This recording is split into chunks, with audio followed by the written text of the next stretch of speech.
वो पार्टी जो लगभग 2 4 3 साल हिंदुस्तान के झंडा को नहीं फहराया, उससे हिंदुस्तान के बारे में क्या सोच सकता है कि अगर आप ये बिल वापस नहीं लेते हैं तो हम लोग अपनी जान देने को तैयार हैं कि सब एक प्लेटफॉर्म में आ जाएं, क्योंकि आज अगर हम पर वार है तो कल आपके मठ में भी होगा, कोई शक नहीं है। वक्त में जितनी भी जायदाद हैं उससे मुसलमानों की जायदाद नहीं बल्कि गरीबों की जायदाद है। सरकार को आप चैलेंज करें कि भाई इस बिल के खिलाफ हम भी हैं, क्योंकि शुरुआत हमसे है कि जब हो जाएगा तो सब पर टारगेट होगा। उसको आमदनी कैसे होगी जिसने हिंदुस्तान के बारे में कभी सोचा ही नहीं।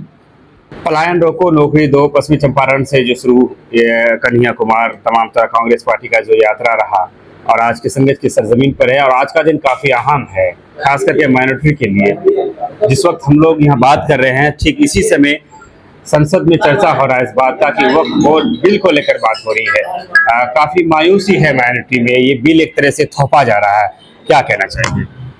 मौजूदा सरकार जो है ये सरकार दमनकारी सरकार है।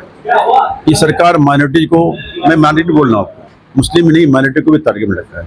माइनॉरिटी में मुस्लिम को ज़्यादातर। मैं ये कहना चाहता हूँ हमारे जो वक्त तरमीमी बिल लाया गया 2024 ये सरासर गलत है, नाइंसाफ़ी है खासकर मुसलमानों के लिए, क्योंकि वक्त में जितनी भी जायदाद हैं उससे मुसलमानों की जायदाद नहीं बल्कि गरीबों की जायदाद है।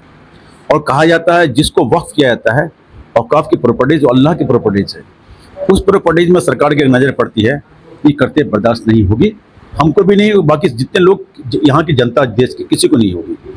मैं आपको कहना चाहता हूँ ये सिर्फ हम लोग को टेस्ट नहीं पहुँचा है, माइनॉरिटी के जितने लोग हैं सबको टेस्ट पहुँचा है। और मैं अदर कौम के लोगों को कहता हूँ, ये संविधान में कहा गया था संविधान पास होने से पहले कि 1947 से पहले जो जिस हालत में है, जितने प्रॉपर्टीज है, जिसका घर बना हुआ जो भी एज यूजुअल उसकी प्रॉपर्टीज रहेगी। ये कंडीशनली हुआ है, अगर मुसलमानों की प्रॉपर्टीज है तो मुसलमानों की रहेगी, इसमें कोई तरमीम नहीं किया जाएगा, इसमें कोई रद्द बदल नहीं किया जाए। ये कमिटमेंट हुआ है हम लोग के साथ, लेकिन सरकार की नज़र पड़ी है इसमें, और ये नज़र बुरी नज़र है, और अल्लाह की प्रॉपर्टीज या जायदाद को हम हाथ लगाने नहीं देंगे, इसके लिए कोई शक नहीं है। इसके लिए मैं कहता हूँ दूसरे कौम के लोगों को कहता हूँ कि सब एक प्लेटफॉर्म में आ जाएं, क्योंकि आज अगर हम पर वार है तो कल आपके मठ में भी होगा, कोई शक नहीं है, चर्च में भी होगा और गुरुद्वारा में भी होगा, क्योंकि शुरुआत हमसे है कि जब हो जाएगा तो सब पर टारगेट होगा। ये क्योंकि इसको हमदर्दी है ही नहीं, उसको हमदर्दी कैसे होगी जिसने हिंदुस्तान के बारे में कभी सोचा ही नहीं। वो पार्टी जो लगभग 2 4 3 साल हिंदुस्तान के झंडा को नहीं फहराया, उससे हिंदुस्तान के बारे में क्या सोच सकता है। इस सरकार के पास कोई मुद्दा नहीं है, यही सब करके चाहती है सरकार लोगों को यूनाइट करने के लिए, एक प्लेटफॉर्म में लाने के लिए कोशिश कर रहे हैं, लेकिन होगा नहीं। आपको पता होगा इससे पहले किसान बिल सरकार ने लाई थी, लेकिन उसको वापस लेने के लिए हम लोगों ने लगभग 600-700 आदमी का अपनी जान प्राण की आहुति दी। हम लोगों ने अपनी जानें दी, सरकार को मजबूरन क्या पर वापस लेना पड़ा। इस तरह से मैं कहता हूँ सरकार को चेतावनी देना चाहता हूँ पूरी जनता की ओर से कि अगर आप ये बिल वापस नहीं लेते हैं तो हम लोग अपनी जान देने को तैयार हैं। माइनॉरिटी नहीं, अदर कौम के लोग भी इसके लिए तैयार हैं। क्यों कि कहा जाता है हिंदुस्तान के संविधान सबसे खूबसूरत सबसे अच्छा संविधान है। इस संविधान में हर कौम के लोगों को अपने अपने जात के, अपने अपने कौम के हदीस के मुताबिक या अपने जो कौम का जो उन लोगों का अपना एक रूल होता है उसमें चलने का, रहने का, मानने का हक है। इसमें किसी की दखलअंदाजी बिल्कुल बर्दाश्त नहीं होगी। चंद्रबाबू नायडू और नीतीश कुमार जो कि सेकुलरवाद के चादर को ओढ़े हुए हैं, उनसे काफी उम्मीदें लगाई जा रही थी कि कुछ ऐसे कदम उठाएंगे जिससे इस बिल पे फर्क पड़ेगा, लेकिन कराची खबरें चल रही है कि उन लोगों ने साफ साफ जो है समर्थन दे दिया है कि हम मोदी जी के साथ हैं। जनता देख रही है, दूध का दूध पानी का पानी नजर आ रहा है। नियत जो मनसा था वो साफ जाहिर हो चुका है, जनता समझ रही है। इंशाल्लाह मुझे उम्मीद है आने वाले दिन में जनता उसको भरपूर जवाब देगी। और खासकर मैं माननीय मुख्यमंत्री जी को कहता हूँ, नीतीश कुमार जी को, कि आप कम से कम अभी भी समझ जाएं कम से कम कि अवाम बिगड़ गई है। आने वाले दिन आपके लिए काफ़ी दिक्कत होगी, परेशानी होगी। वक्फ बोर्ड विधेयक में नीतीश कुमार ने साथ दिया है, और ऐसे में वो मुस्लिम चेहरे जो जदयू से जुड़े हुए हैं उनके लिए क्या कहना चाहेंगे? मैं तो कहूँगा भाई पार्टी से हट के, जात पात से हट के, भाई जो जायज़ बात है उस बात पर सबको आना चाहिए। ये सब पार्टीज क्या है, कुछ दिन के लिए हैं। आप पार्टी हम अगर नेतागिरी करते हैं तो अवाम के हित की बात होनी चाहिए। हमको पार्टी से मतलब नहीं, मेरी पार्टी भी अगर गलत करेगी मैं इसके खिलाफ करूँगा, कोई शक नहीं है। तो इसलिए मैं चाहता हूँ सब जितने भी लोग, जितने भी अदर पार्टीज में हैं, सब एक प्लेटफॉर्म में आएँ, सरकार को चेताएं, सरकार को आप चैलेंज करें कि भाई इस बिल के खिलाफ हम भी हैं।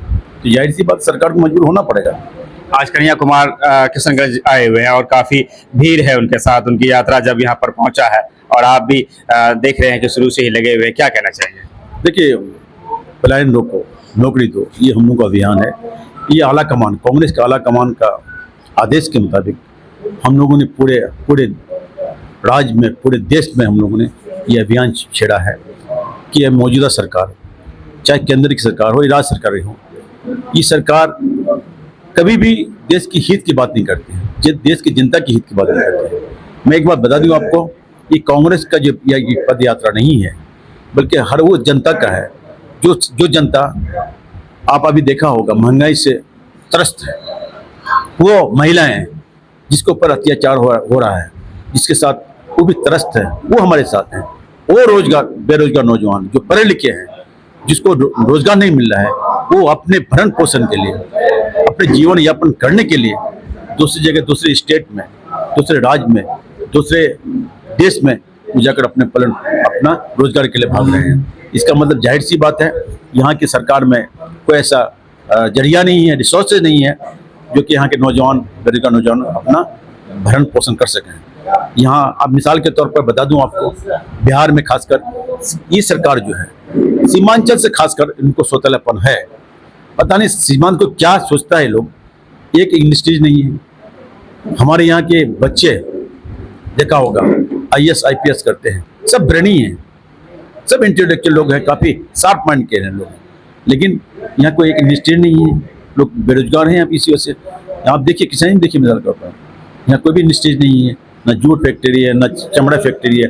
अगर ये सब इंडस्ट्री होते, जाहिर सी बात है लोगों को जाना नहीं पड़ता पुराने यहाँ से। तो बहुत बहुत शुक्रिया आपका।